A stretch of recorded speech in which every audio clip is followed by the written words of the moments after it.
Assalamualaikum warahmatullahi wabarakatuh. Perkenalkan, kami calon guru penggerak Angkatan 7 Kabupaten Pringsewu, Lampung. Hari ini akan melakukan teknik coaching dalam modul 2.3. Saya sebagai observer Intan Widora dan Putra Irawan sebagai coach, serta Liana Yunisa sebagai coach. Selamat menyaksikan.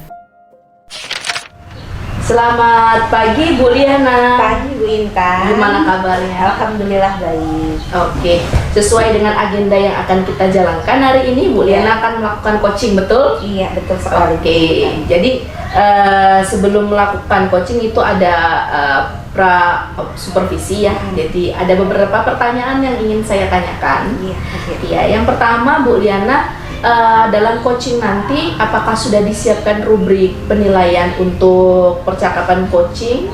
Iya, saya sudah siapkan Bu Intan. Dalam bentuk apa? Seperti apa rubriknya gitu? Saya siapkan rubrik dalam Alutilka, di mana saya nanti akan menentukan tujuan, mengidentifikasi permasalahan coaching, terus saya juga akan rencana aksi, dan yang terakhir tanggung jawab. Oke, baik. Jadi pakai Alutirta ya rubriknya. Oke. Kemudian dalam coaching nanti kira-kira kompetensi apa nih yang akan Bu Liana kembangkan sebagai coach? Gitu. Sebagai coach, saya ingin mengembangkan kompetensi pertanyaan berbobot tentunya. Di situ saya ingin menggali coach saya dengan pertanyaan-pertanyaan tinggi yang berbobot agar coach bisa terbuka menjawab pertanyaan saya.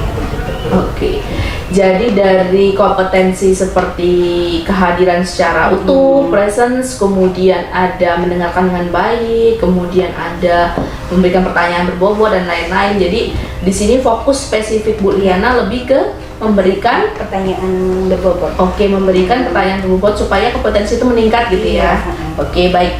Kemudian dari kompetensi yang spesifik yang sudah Bu Liana inginkan untuk meningkat itu, indikator ketercapaian dari tujuan pengembangan yang Ibu Liana inginkan itu apa? Indikator yang ingin dicapainya itu apa kira-kira? Indikator ketercapaiannya, coach bisa menjawab pertanyaan-pertanyaan saya dengan terbuka. Oke. Terus bisa mengambil sebuah komitmen pada akhirnya itu juga indikatornya. Jadi sampai di ujung tirtanya gitu ya. Ujung tirtanya, iya. Baik, saya rasa sudah cukup baik ini. Silakan Bu Liana melakukan coaching. Oke, terima kasih Ya. Intan. Assalamualaikum. Waalaikumsalam. Sehat, Bu Liana. Alhamdulillah sehat, Pak Putra. Silahkan duduk Pak Oh Putra. iya, terima kasih Bu. Sehat Bu. Alhamdulillah sehat. Hari ini ada jadwal atau lagi sibuk begitu Bu? Enggak Pak Putra, kebetulan saya lagi santai. Lagi santai ya. Kalau lagi santai ya, alhamdulillah saya pengen ngobrol-ngobrol ini. Secara kan Bu Liana ini kan guru BK, jadi guru BK itu selain menjadi konselor kan begitu untuk siswa juga untuk rekan sejawat begitu. Nah hari ini saya akan menyampaikan sedikitlah catatan-catatan saya terkait tugas dan keseharian saya begitu. Gimana? Apa saja yang ingin sampaikan Pak Putra tentang keseharian Pak Putra? Keseharian saya ya, saya ini dihadapkan dengan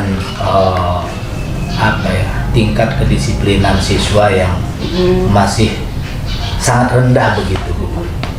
Jadi Pak Putra ingin membicarakan tentang tingkat kedisiplinan siswa kita yang masih rendah ya Pak Iya, Putra? gitu. Kira-kira dari obrolan kita hari ini, hasil dari obrolan kita apa Pak Putra tentang siswa kita ini? Saya sih berharap nanti ada ada upaya-upaya lah begitu, ada strategi-strategi yang bisa saya ambil begitu, dan sehingga bisa meningkatkan tingkat kedisiplinan siswa begitu. Pak Putra ingin nantinya kita ada strategi, ada upaya agar kita bisa mengatasi kedisiplinan siswa. Iya. Nah, yang selama ini Pak Putra lakukan sudah tahap apa Pak di tingkatannya? Kira-kira kalau tingkatan 1 sampai 10 Bapak upayanya sudah di tingkat berapa nih? Kalau di upaya ya Bu ya, karena memang permasalahan ini kan banyak bervariasi. Ada yang siswa datang terlambat Iya. begitu. Ada yang ketika pembelajaran siswa ini tidak berada di kelas, Iya. rokok mungkin di ini. Ada beberapa siswa yang ditangkap sama guru lain sedang merokok di WC dekat masjid begitu. Dan juga yang lagi ada di kantin kan begitu. Dan ada juga yang lompat pagar keluar keluar untuk apa ya, jajan atau mungkin juga merokok di kantin di tempat tetangga begitu. Nah ini permasalahannya kompleks. Nah, yang sementara yang saya lakukan ya pertama membangun komunikasi kalau terkait dengan siswa yang datang terlambat. Hal yang sudah saya lakukan mensosialisasikan kembali tata tertib, walaupun memang kita sepakat bahwa tidak ada peraturan itu ya bahasanya anak-anak sekarang peraturan itu dibuat untuk dilanggar, tapi ada kesepakatan seharusnya yang bisa kita bangun. Nah, kami masih pakai itu, masih pakai peraturan, sehingga yang saya lakukan kemarin dari bulan Desember kemarin Bu, saya sudah share itu peraturan tata tertib yang berlaku di sekolahan ini ke wali kelas. Harapannya apa ya, ini bisa disampaikan kembali dengan anak-anak, ada penekanan dengan anak-anak. Dan juga saya hampir di setiap selesai upacara juga saya menyempatkan 5-15 menit juga untuk memberikan penekanan kepada anak terkait dengan tata tertib yang berlaku di sekolahan, jam berapa harus datang ke sekolahan, nanti berapa menit dispensasi yang diberikan untuk keterlambatan. Walaupun lagi-lagi kami juga memberikan ruang ketika anak memang membangun komunikasi dengan gurunya, misalnya ban bocor mungkin, nah itu yang penting ada buktinya. Itu kita berikan, tidak harus diberikan perlakuan kita langsung izinkan masuk ke kelas. Itu sementara yang sudah kami lakukan begitu. Jadi untuk mengatasi berbagai permasalahan anak yang merokok, yang tidak disiplin dan berbagai pelanggaran, Pak PI sudah melakukan dengan mensosialisasikan peraturan-peraturan yang ada di sekolah ya Pak ya, dengan mensosialisasikan peraturan tersebut, harapannya pasti agar siswa tersebut dapat mematuhi peraturannya Pak ya. Nah kira-kira dalam mensosialisasikan, dalam menerapkan peraturan-peraturan itu ada nggak Mbak Pak hambatan yang Pak Putra alami? Hambatan ini kan kalau kita berbicara masalah hambatan, tentu banyak hal yang jadi hambatan kan. Yang pertama memang komunikasi, karena memang untuk menghadirkan orang tua ke sekolahan ini juga butuh butuh waktu khusus begitu.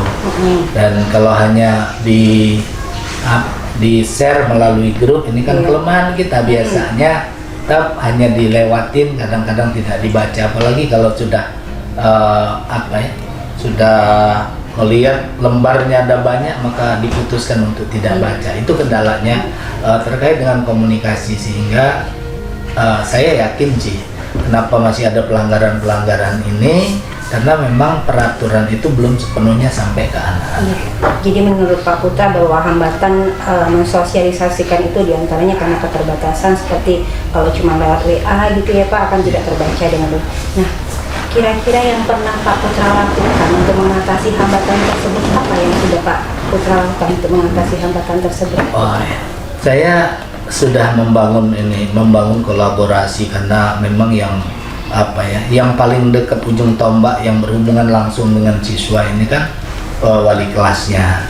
Maka yang sudah saya lakukan sebelum saya mensosialisasikan dengan anak, saya juga di bulan Oktober sebelumnya, 2 bulan sebelum kami mensosialisasikan itu, saya sudah melakukan kelas parenting begitu, walaupun baru terbatas satu tingkat. Kami menghadirkan orang tua dan kami inventaris waktu itu nomor HP-nya, kemudian tindak lanjutnya itu dibuat grup. Tapi lagi-lagi ada kendala di situ, tidak semua wali kelas mengambil peran itu, karena saya juga bisa maklumi tidak semua wali kelas ini kan yang memang mengajar di SMK Sukoharjo, ya ada yang mengajar di tempat lain begitu. Jadi itu yang jadi kendala. Iya, jadi Pak Putra sudah membangun berusaha untuk mensosialisasikan, tentu bahkan sudah mengusahakan untuk membuat kelas parenting ya Pak, untuk solusi dari hambatan. Nah, rencana kedepannya nih Pak, kira-kira apa yang akan Pak Putra lakukan agar siswa-siswa yang bermasalah itu akan bisa menjalani tata tertib itu dengan baik? Mungkin kira-kira Pak Putra pingin di skala berapa nih siswa Bapak itu mencapai ketercapaiannya? Baik, terkait dengan ini ya, terkait dengan harapan saya dengan siswa, saya harapannya kan siswa ini tidak ada pelanggaran kan gitu, tidak ada pelanggaran. Jadi kalau saat ini ya saya merasa ya tingkat pelanggarannya mungkin ada di angka ke 5 mungkin. Nah, paling tidak kan harapan saya ya di angka 1 atau 2 kan begitu harapan saya. Maka yang akan saya lakukan untuk mencapai apa yang saya inginkan, saya sudah berusaha membangun yang saya pelajari dari materi-materi itu, bagaimana kita meningkatkan lingkaran pengaruh. Lingkaran pengaruh saya itu baru di sebatas beberapa wali kelas begitu. Yang saya coba lakukan, kata saya dengan wali kelas ini, coba dipanggil orang tuanya, tapi tidak dalam konteks ketika siswa bermasalah. Jadi saya meminta dengan wali kelas itu kalau bisa dalam sehari itu, artinya dalam 1 bulan mengalokasikan satu pekan untuk manggil orang tua. Jadi ada 6 orang atau 7 orang sehari, diajakin ngobrol terkait dengan mengumpulkan informasi lah terkait dengan anak-anak, sekaligus juga mensosialisasikan terkait dengan peraturan yang berlaku. Ini untuk siswa-siswa yang memang sudah menjadi siswa kami, Bu. Tapi untuk kedepannya saya berpikir akan lebih efektif juga nanti ketika pada saat penerimaan siswa baru, tata tertib ini sudah jadi dan sudah kita sampaikan dengan orang tua begitu, Bu. Sehingga orang tua sudah memahami, anak juga sudah mempersiapkan mentalnya untuk mengikuti ini. Artinya ini yang sudah kita bangun, artinya kita tidak mungkin melibatkan semua untuk menyusun tata tertib, tetapi paling tidak kita sudah membangun kesepakatan. Ini loh yang akan berlaku ketika kamu sekolah di sini. Itu yang mungkin akan saya lakukan. Luar biasa Pak rencananya. Jadi Pak Putra akan berkolaborasi dengan wali kelas, dengan mengajak orang tua untuk mensosialisasikan, atau mungkin juga mengundang orang tuanya ya Pak, untuk berkoordinasi agar mengatasi siswa-siswa kita yang bermasalah. Kira-kira Pak, nanti ke depannya komitmen Pak Putra ini seperti apa untuk menjaga agar seluruh siswa kita tentunya di sekolah ini bisa menjalankan kedisiplinan di sekolah ini, sehingga permasalahan mereka bisa teratasi gitu Pak? Kalau terkait dengan ini komitmen ya Bu ya. Saya mengambil analogi sapu itu ketika hanya 1 batang dia hanya bisa membersihkan 1, tapi ketika ada banyak lidi di situ digabung jadi 1, maka akan punya kekuatan lebih begitu. Maka yang saya akan lakukan, insya Allah saya akan membangun kolaborasi. Saya juga sedikit banyak berhubungan dengan teman-teman dari sekolahan yang lain. Ada di beberapa sekolahan itu yang saya lihat membentuk satgas kedisiplinan begitu. Jadi yang memang mungkin ketika saya ngobrol juga dengan satgas dengan teman-teman ini, bagian dari satgas itu adalah membangun komunikasi dengan wali kelas terkait dengan bagaimana partisipasi anak dan keaktifan anak dalam menerapkan semua aturan-aturan yang berlaku itu. Nah ini mungkin membagi wilayah aja mungkin ya. Nah kalau kesiswaan harus ngurusin 31 kelas itu tentu ya urusannya bukan hanya ke situ, tapi juga pada bagian-bagian lain yang juga harus jadi titik fokusnya juga. Nah ini mungkin yang komitmennya ini akan saya sampaikan nanti dengan yang bertanggung jawab dalam hal ini, kepala sekolah.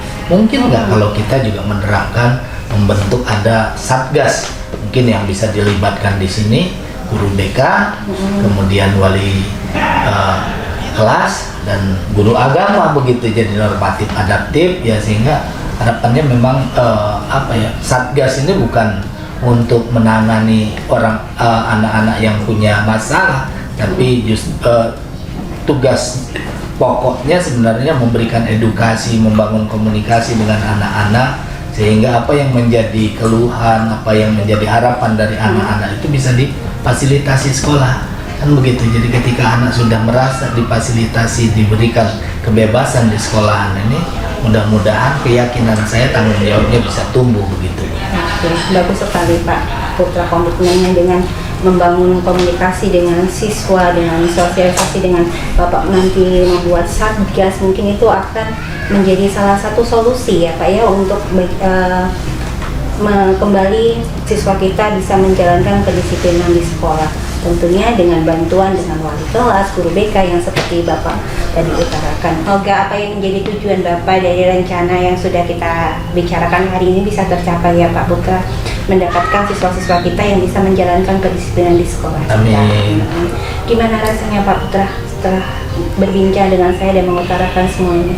Alhamdulillah, setelah ngobrol ya, dari obrolan tadi, terus apa yang ditanyakan oleh Bu Liana, saya bisa mengidentifikasi begitu apa sumber daya yang ada di sekolahan. Kemudian saya juga dituntun oleh Bu Liana untuk menemukan solusi-solusi terkait dengan beberapa permasalahan yang yang muncul di sekolahan saya. Dan saya yakin ketika memang saya komitmen dengan apa yang tadi sudah saya sampaikan dengan Bu Liana, saya yakin saya bisa mewujudkan anak-anak yang taat aturan, kemudian anak-anak yang berprestasi dan tentunya berkarakter begitu. Oke, tujuan akhir kita adalah membuat siswa kita memiliki karakter ya. Karakter ya. Agar bisa terlaksana dan tercapai. Amin. Ada lagi yang ingin disampaikan Pak Putra? Cukup kayaknya, insya Allah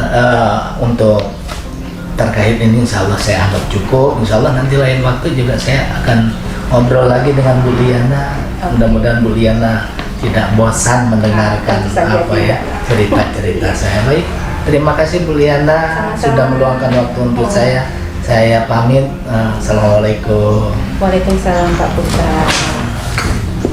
Baik, Bu Liana tadi sudah melaksanakan coaching ya dengan Mbak Putra. Dari yang sudah dilakukan, apa yang sudah dilaksanakan dalam kegiatan coaching dari Bu Liana, sehingga indikator yang diinginkan tadi sudah terwujud. Oke, saya sudah melakukan teknik coaching dengan alur tirta tadi ya Bu, dan menggali tujuan dari pembicaraan coaching saya hari ini yang yang ingin saya dapatkan dari pembicaraan dengan Pak Putra. Terus saya juga menggali identifikasi masalah Pak Putra yang alami, terus melakukan identifikasi rencana aksi apa yang akan dilakukan, juga tanggung jawab alur-alur itu sudah saya lakukan di situ. Oke. Termasuk ini ya tadi indikatornya memberikan pertanyaan berbobot, memberikan pertanyaan berbobot. Saya berusaha untuk memberikan pertanyaan berbobot kepada Pak Putra tadi. Insya Allah mudah-mudahan sudah terpenuhi. Oke, baik. Baik Bu Liana, berdasarkan dari catatan saya secara garis besar, saya melihat Bu Liana ini sudah sangat bisa untuk menjadi coach, karena poin-poinnya semuanya sudah dirangkum semua. Ketika pertanyaan, memberikan pertanyaan terbuka, pertanyaan berbobot, semuanya sudah berbobot, karena berdasarkan pengamatan saya, coachingnya tadi sudah bisa menjawab pertanyaan terbuka. Hanya saja mungkin yang perlu dikembangkan lagi, mungkin pengkondisian di awal coaching. Tadi belum dikondisikan dulu dengan coachingnya, mungkin bisa bertanya kabar, mungkin bisa mengkondisikan, menawarkan di mana mau ngobrol. Mungkin itu saja tadi yang sedikit terlewat gitu. Jadi, tapi secara keseluruhan dalam teknik coachingnya, proses coachingnya itu sudah sangat baik gitu, karena di situ sudah tergali coach sendiri, sudah menemukan solusi, sudah tergali potensi dari coach itu sendiri. Kemudian di akhir tadi sempat langsung menanyakan refleksi atau perasaan coachingnya setelah dilakukan coaching itu seperti apa gitu. Jadi berdasarkan coaching yang sudah Bu Liana lakukan tadi, untuk kedepannya kompetensi apa lagi nih yang ingin Bu Liana kembangkan selain pertanyaan berbobot itu mungkin? Kehadiran penuh mungkinnya di situ. Action yang saya ingin hadirkan agar juga menjadi pendengar yang aktif gitu, agar bisa merangkum apa pertanyaan apa yang diutarakan oleh si coach begitu. Itu yang saya ingin kembangkan. Oke, jadi selain memberikan pertanyaan berbobot, Bu Liana juga ingin bisa presence ya, kehadiran secara utuh dengan coaching supaya bisa fokus. Kemudian yang terakhir tadi mendengarkan dengan baik ya. Walaupun tadi sebenarnya Bu Liana sudah kemampuan mendengarkan baiknya sudah cukup baik menurut saya gitu ya. Memang masih ada menurut saya yang ketika saya merangkum agak terlewat gitu. Iya. Jadi presence, kembali ke presence ya. Jadi kehadiran utuhnya perlu dilatih lagi gitu ya. Oke, baik. Saya harap nanti kedepannya dengan berlatih coaching seperti ini, kita akan melakukan praktek-praktek coaching sesuai dengan alur tirta, dengan bagaimana proses coaching yang ideal itu. Gitu ya Bu Liana ya? Ya, semangat Bu Liana. Semoga nanti kedepannya teknik coachingnya semakin baik lagi. Terima kasih Bu Intan. Sama.